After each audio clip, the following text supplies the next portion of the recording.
Hi, this is Melanie for the Pardesi channel. I'm here to do my top 5 Malayalam films for 2018.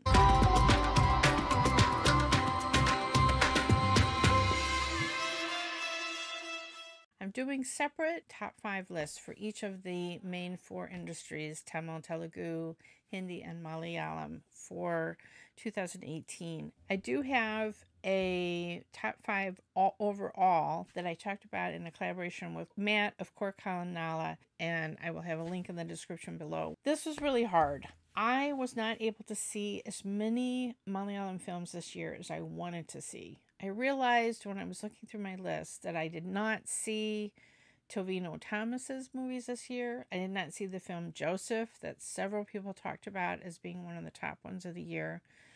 So all I can do is make a top 5 of the films that I did see. For me, seeing a Malayalam film can mean an hour's trip on the highway to the one theater in Chicago that plays them. So I did go see as many as I could, but it's just not as easy for me to see the Malayalam films that I want to see. Okay, so there's some honorable mentions. There were a couple of big films that had fantastic trailers, and then the movies themselves didn't completely live up to the hype, but they were still really interesting films. And of course, you're probably guessing, I'm talking about Ranam, starring Prithviraj, which was also subtitled Detroit Crossing. It was kind of a crime thriller set in America, and not everything worked, not everything lived up to the amazing trailer, but of course Prithviraj is always good. Another actor who's always good, and that's Mohanlal. I didn't see all of his films this year. I didn't see Nirali, but Odeon was the one that everyone was eagerly awaiting, and where he played a shapeshifter. It was kind of a period film. It was so mysterious from the trailers, and we couldn't wait. Mohanlal went through so much training to slim down and to be able to do the active parts of the film. The script and the pacing of the movie didn't quite live up to at least my elevated expectations, but it was still a really cool concept and a really interesting film. And needless to say, Mohanlal was awesome. All he has to do is whip off a cake or whatever, he looks awesome. Another film where he showed off his new physique and able to do some more action films like he used to be able to do was the Niven Pauly film that he had an extended cameo in, Kayam Kulam Kochini. That was just a rip-roaring adventure. Didn't quite make my top 5, but it was just a really enjoyable, entertaining adventure kind of story. So I really enjoyed that, and I was pleased for Niven that he had such a big, successful film. Number 5 is Varatan, starring Fahad Faisal. I have never seen Straw Dogs, the 1970s film, American film, that many people said this was a remake of.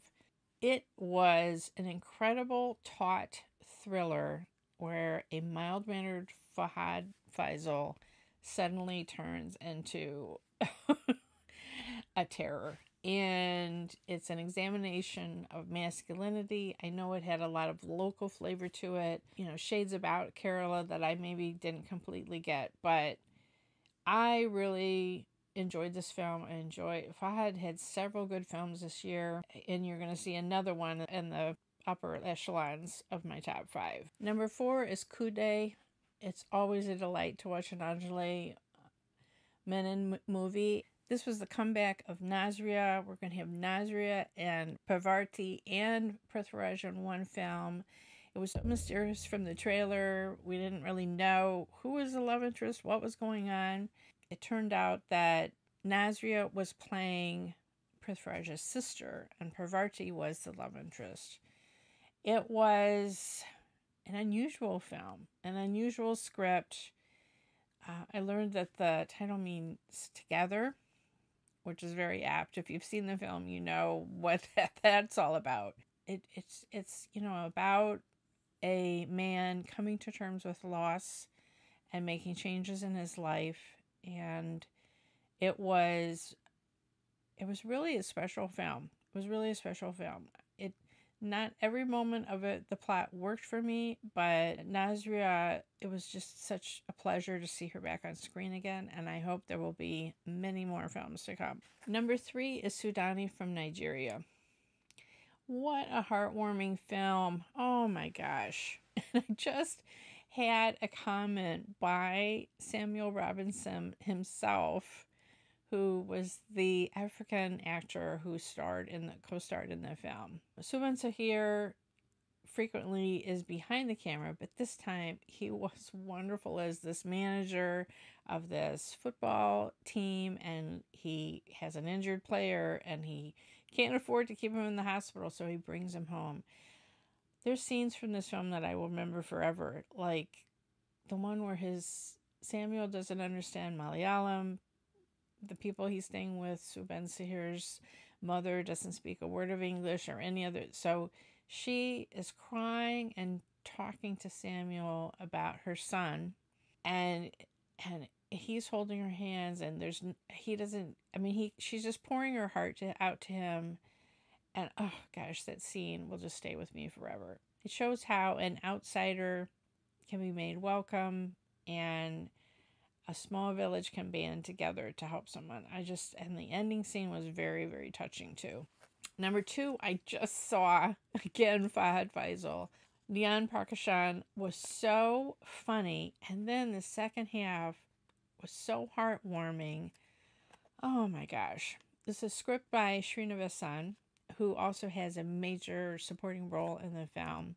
Fahad Faisal is just one of the best actors in Indian cinema. His face, they do these close-ups of his face.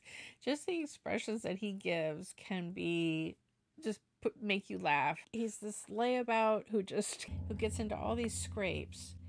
But then the second half of the film, he really learns more about himself and he changes. And just by the end of the film, it's so heartwarming. The journey, the internal journey that he's gone through, and how he's changed by the people that he meets and the situations that happen to him in the second half. Oh, I love that film.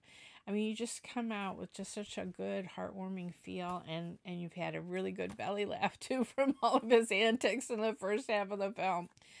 Oh, such a good script by Srinivasan.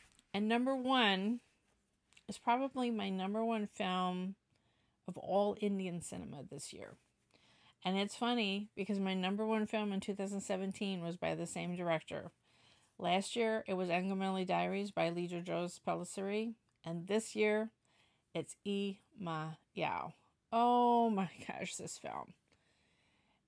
It just moves like a freight train and you are so much in Chemban Vinod's head. He has this strained relationship with a father.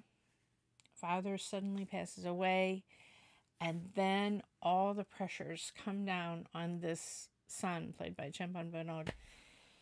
You have Vinayakan plays his councilman friend who's trying to help him. You have a priest who is not being helpful at all. You have this village. That was one of the amazing things about this film, is that the film opens, there's some scenes at night, and you don't really realize how close together all the houses are. And once a death has happened in the family, how both everyone comes in and rallies, and also smothers the son with pressure, because now he has to arrange his funeral and everything, and all sorts of things from his father's life come out, and the tension builds and builds, and the pouring rain comes down until that final devastating end scene. Oh my gosh. I'm never going to forget the experience of watching this film. It's just such a stunning script. Masterful filmmaking, and I see Chemban Vinod Jose in so many films. He's been funny, he's been menacing. This was a revelation. He was so good in this film. Vinayakan had a strong supporting role, but this is Chemban's film. The woman playing his mother was so funny. Oh my gosh. She's wailing over the body, and then, she adds in all her social commentary about the people that are visiting. Oh my gosh, there's so many things about this film that are going to stay with me forever. Just the soundscape of the film, and how you just felt like you were in the middle of that village. And there's so many wonderful things about the filmmaking of this extraordinary movie. I know it's won tons of awards. It deserves even more. I can't wait to see what this director does next. He's just extraordinary.